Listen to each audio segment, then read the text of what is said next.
線咯。好啦，咁我而家咧就靠翻左邊嘅行車線 OK 啦。咁我車速其實唔算好快啊嘛，係啦，同埋呢個一陣我都唔係直去坑口或者去康城，所以咧我就靠翻左邊嘅行車線先啦。做好啦，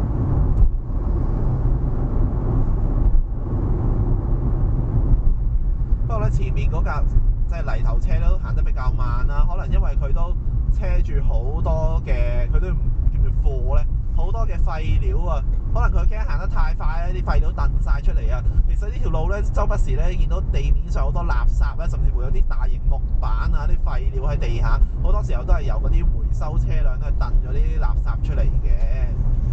好啦，咁我而家咧就唔行左邊嘅路線，試下直行嘅路線。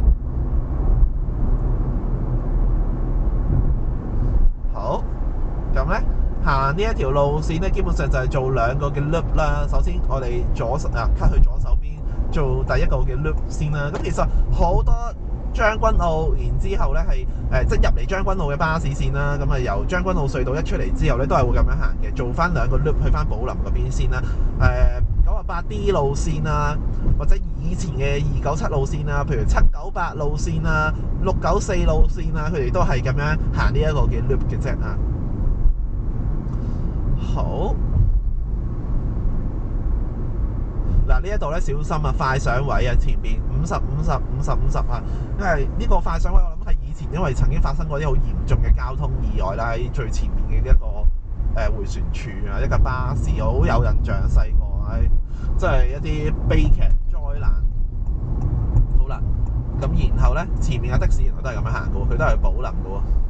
嗱，通常啲警察咧就會坐咗喺呢個位嘅喎，我都唔知佢點樣入嚟，可能啲車送佢入嚟，然之後打晒死火燈，確保佢安全咁樣入嚟呢個位啦。不過我成日都覺得好危險嘅，咁樣坐咗喺個路中間嚇。好啦，咁而家咧呢度就上德啦嚇。然後咧，我哋就去寶林啊嘛，寶林喺呢度出去，咁啊右手邊嗰度就已經見到新都城噶啦。好啦，咁我哋可以 cut 出嚟啦。咁然之後咧，呢一個就係一架日產嘅 MV350 校巴喎。呢啲即係我成日都覺得好搞笑嘅，香港即係香港又會啦，日本又會嘅，用呢啲客貨 van 咁嘅樣嘅車咧做校巴啦 ，MV350啦。雖然佢個樣係一架客貨車咁嘅樣啦，不過如果你冇一啲嘅私家小巴牌照咧，你都揸唔到呢款車嘅。咁另外睇佢個車牌，我諗佢大概係2010年、2011年嘅一啲嘅出牌嘅校巴嚟嘅喎。咁我諗佢都好快要拖可能嚇。唔係喎，呢個佢有冇死期嘅咧？呢款車歐盟5型2010、11年好似冇死期嘅喎嚇，好似唔使拖住喎又嚇。好啦，咁突然間見到呢一架嘅 Prius 啦，咁啊 Toyota Prius 出名慳油嘅。咁其實我想講咧，好似 Prius 咧會唔會仲慳油過我呢架 Jazz EHEV 咧？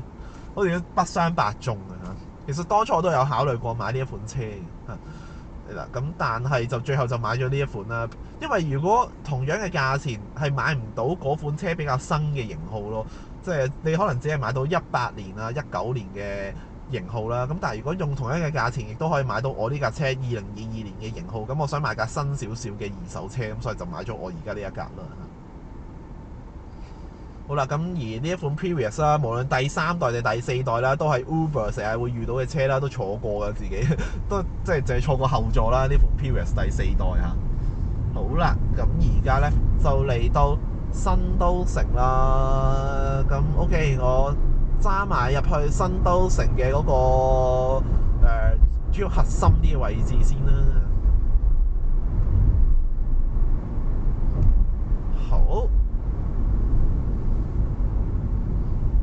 嚟到呢個位，咁啊見到都好多的士喺前面嗰度係大排長龍噶啦。咁如果你要去新都城嘅1期嘅上落客區，就係左手邊嗰度啦。咁我見到呢架的士咧，應該就係去呢一個嘅上落客區嘅。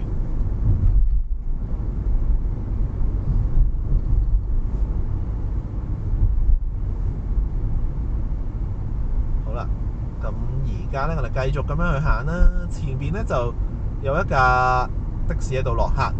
我想講頭先咧有一架橙色嘅的士嘅，佢而家喺我後邊啊。頭先有一架喺隧道都見到嘅橙色嗰架的士，我認到佢車牌，咁而家喺我後邊。好啦，咁呢條片去到呢度完，咁我哋之後會再出一條片咧，講解到底行寶林北路好啊，定係好似我頭先咁樣行嚟到寶林好啲？咁一陣再遲啲會有一條咁樣片講解啦。好，完。